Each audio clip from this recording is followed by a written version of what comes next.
So this is Scott Brown talking about his time at Celtic and the managers that he takes most influence from. Who are the managers that have made the biggest impact on you, Scott? That even the three now, that I was talking about: Brendan, Gordon, and Lenny. I still speak to all three of them all the time. regularly. Yeah, I asked Brendan for a lot of advice, and he's still in a role. Strako's just amazing. He's a great personality, great human being, but also at the same time, he's got an understanding of this generation of football, what you want, how you have to maintain yourself, how to look after yourself. And Lenny's brilliant because he's honest. Whether you were good or you were rubbish at the weekend, he'd tell you that as a player, and he does that. Well, games as well, but also small things like going away, keeping in touch with texts and wee phone calls to make sure everything's all right. And even when he was away as well, just speaking to him and having that understanding. Three brilliant managers. Interesting. There's a few that I don't keep in touch with. Is there a few that wouldn't welcome a call? There's probably a few that don't want a call from me. Have you seen the photo in the boardroom of Gordon?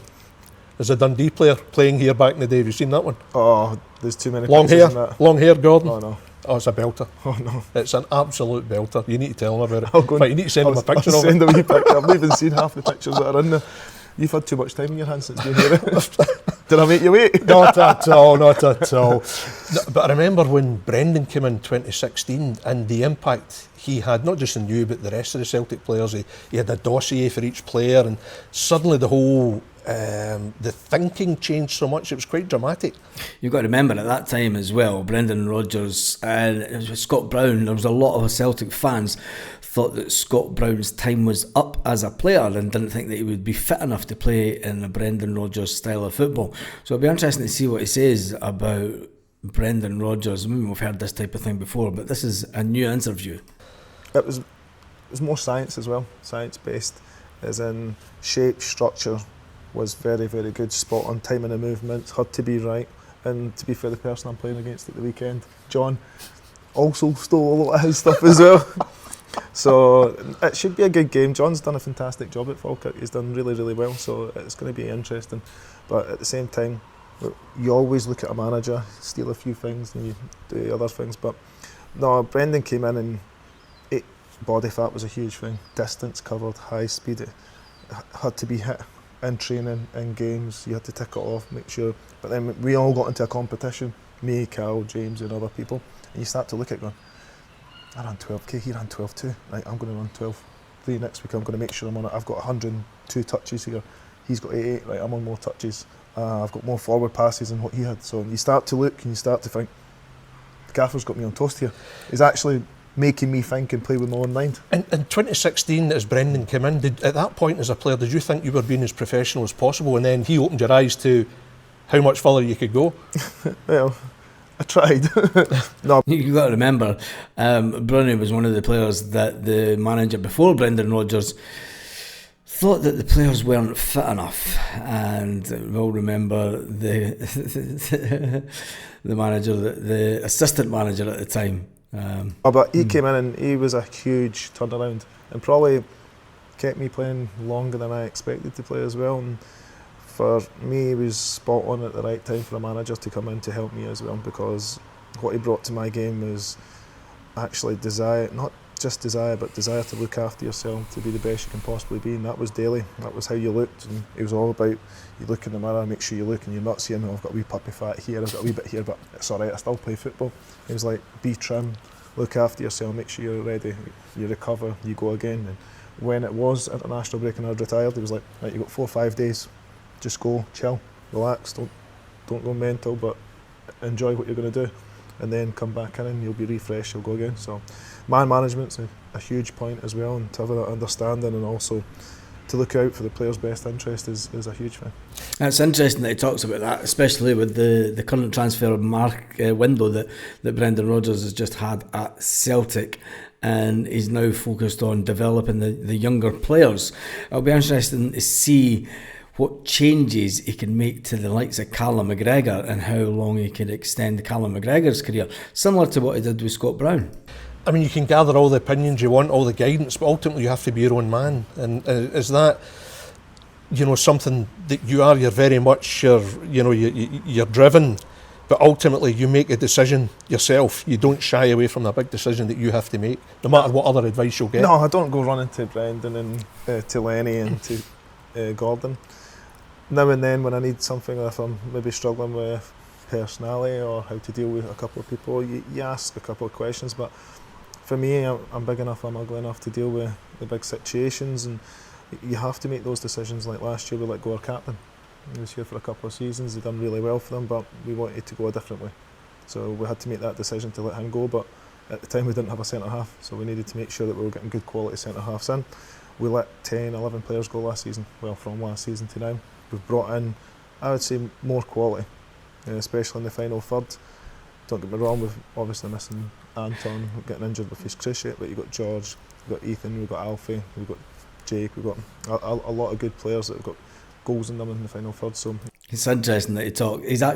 He's beginning to mimic Brendan Rodgers in the way that he talks about the quality, the final third. It's all terminology that Brendan Rodgers uses quite a lot in the day-to-day speaking of football. That's what you want to see. When did you know you wanted to become a manager, Scott? Was there a point a few years ago towards the end at Celtic, or was it even earlier that you thought one day I'm going to be a manager? No, I helped coach the B team. That's right, with Stevie Frail. With Stevie Frail and Tommy Mack, the two of them. And Stevie was brilliant with me daily and helped me through my B licence at the time, because I started going in saying, "Oh, Stevie, we'll do this," and he was like, "Come and help us out here, take the B team, see what they're like." And I started going into a wee bit of training. I went into a couple of games with them, and I started travelling all about, and you get the understanding. And Stevie did help me a lot in those situations, because not knowing what they do before the game, half time, how they're chatting, what you're understanding, and then going away after the game, I used to only think about my game. I used to think, right, what could I have done better? How could I have played better? How could I got more touches? What can I? Now you're slowly thinking, like 11 players, what about the subs that came on? How could we got better? Who gave the ball away? Why did we do this? What happened at the goal? And you're like, oh, it's bigger now, and I enjoyed that responsibility. I remember. That's interesting, because it was at that time, that was not long after Brendan Rodgers came in, and Brendan Rodgers actually stopped him training and taking what is now the B team. It's just interesting that that's when he really knew that he wanted to be a manager. And it's been fun watching Scott Brown's career so far. I still can't get used to him having a head of hair. I wish he would just go back to old school and just shave his head like the rest of us. I remember speaking to Stevie a couple of years ago, actually, and he was so impressed with you, Scott, that when you started getting involved, you weren't this kind of big name. When you turned up for there, you were humble, you were eager to learn. There wasn't a case of wanting any preferential treatment, and he thought that boded well for you for the future, that he saw you becoming a manager. You didn't tell me that. No, but you didn't turn up with this big, I want this and I want that. It was, what do I need to do? No, I was there to learn from them, so I had to know my place in the picking line, and Stevie was obviously in charge of day-to-day, taking a lot of training. He was very hands-on, and I liked that, and that's what got me encouraged in making sure that when I take training, I'm quite hands-on as well. Wits is very hands-on as well, so the two of us enjoy. But then we know that you're doing this bit, I'm doing that bit, so it's already set beforehand. Don't get me wrong, you get injuries, you have to join in training. You have to manipulate something. We do that, it's not a problem, but I learn from Stevie in that way, and how he talks to people, but also he comes away from the game mode and starts to speak to them like they're just mates, and like, come on wee man, you can get better, we can do this, like, we'll go and start working on that. And he'd take them for individual sessions, he would do extras with them, and I think that's what makes a top manager and a top coach. I think when you went to Fleetwood, there was a lot of people in the game that they were admiring you for that decision, Scott, because I think taking any job's a gamble, but you took yourself way out your comfort zone, went down south. Obviously it was a challenge you just relished. Did you feel it was better for you to start your management away from Scotland? Yeah, it was better for me to go and make mistakes. Yeah. I think if I'd have made... away from the media and away from the prying eyes of the intensity of the fishbowl that he came out of playing at Celtic for so many years. I made a lot of mistakes up here in the Championship or wherever I would have ended up. Due to my personality and playing with Celtic, you probably get a little bit more banter for a few fans in the stadium, but also Twitter and Instagram, and people they can say whatever they want now, but for me it was good to go down and to learn, but we had a right good season the first season. We finished 13th in the league, and we weren't expected that because they almost went down the season before. I think it obviously wasn't a cushy job. That you may have picked a better job for your first one, and of course people say the first job as a manager, if it goes wrong, you can be damaged after that. But it was a bold, brave move to go down there. The one good thing about me and Stephen, we always back ourselves. Yeah. And we tried to bring in as many players as we could. We probably didn't get as good squad as we would have liked to have, but with the budget that we did have, we were competing with everybody. We were all trying to sign the same players, especially in that north side of England. But at the same time, the lads that came in worked really, really well. We lost a couple of players, and we got a couple of players that we probably didn't want in the second part of season, and it kind of affected the group. And you can see that it's personalities and people that we didn't want at the time that kind of affected it. But hey, we're big enough and ugly enough to deal with the situation, and it happens. And Brendan phoned me after it saying, "Welcome to the Sack Club." Now you've led the team, as a player, you've led teams out. Old Firm Derby, 60,000. You've played in some of the best stadiums on the planet.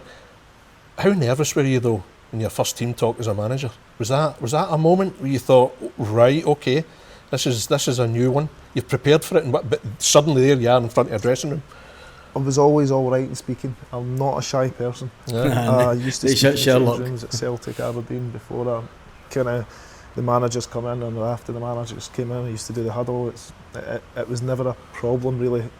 The only thing was weird was going to the review of the game and then talking to the players, as in giving my right, this is where we should be, why should you be there, and I was going back into player mode. So you were like, right, you should have been here because I'd been covering over there, but I never make it about me. I make it about like we can always come across here. You can look out for there because my day's been and gone, and whatever Stephen says has definitely been and gone as well. Even after today's training session. But I suppose when you're speaking to the players, it's important to be authentic. You're not then trying to change your accent. You're not trying to change your vocabulary. You're just trying to be you. No, that's the biggest thing. Message. You've got to be players honest. can see through that, can't they? Oh yeah, you can go and you can talk and jingles and hymns and do whatever you want, but I can't be anyone else. I'm a guy for five. That's I know my roots. I know where I've been. I know what I've done, but I'm at the bottom end of management because you're just starting. So you've got to work your way up all the way through the levels. And went to Fleetwood, learned, got sacked. It happens. Come back stronger. Come to a good stable club that's got an ambition and start well in the season. And hey, we start well. We need to make sure we maintain that now. We've mentioned all the club managers you had, but I mean, it could be too easy to overlook the ones at Scotland, and especially Walter Smith, Scott. How great a man was Walter, as a person, as a manager? Yeah, he was fantastic, and him and Cloyster at the time, and Tommy Burns when we were at Scotland, they had a brilliant, honestly, it was a great laugh, the three of them, and you always knew Walter was the one, though. He'd come in and had a bit of banter with you, but then he would leave, and these two would go and take the mick at you. They would join in training, they would have a wee bit of banter in boxes and stuff like that. And it's good to have that because we've done really well under Walter because of the circumstances of Tommy and Cloyster and having that little bit of banter, coming in with the lads, knowing what it's about, playing in front of 50,000, but also he's the main man in charge, just mellow to him. Like aura about him. You walk in and you were like, Walter was in the room, you're like, Scott, shut up, don't say anything, just go under the radar here. Hopefully you didn't cause any problems. But no, he was a big personality. He owned the room really well. He spoke very passionate about football, about how he wanted our Scotland team to do really well, what we wanted out of the game. But at the same time, he knew that half the lads were 17, 18, 19. So he knew there was going to be banter, they were going to mess about, they were going to misplace passes. And he dealt with it really, really well. Gophers for kids. Are you football obsessive? Do you read about it every opportunity? Do you watch it every opportunity? Or can you actually switch off? No, I watch it. I don't really read much, if I'm honest. I'll go through notes and stuff like that and take little options, but I'd rather watch the game and see how it unfolds rather than reading about it in the paper the next day or reading it on social media what other people thought, because I like to have my own opinion, how teams play, what you think, and what I see might be totally different compared to what you see. Yeah, that's it. What we see and what you see might be completely different. That's why this is called the One Celtic Fans View, because we all have our own views. I hope you enjoyed that little video of Scott Brown. Absolutely fantastic player, and I wish him all the best as a fellow Fifer.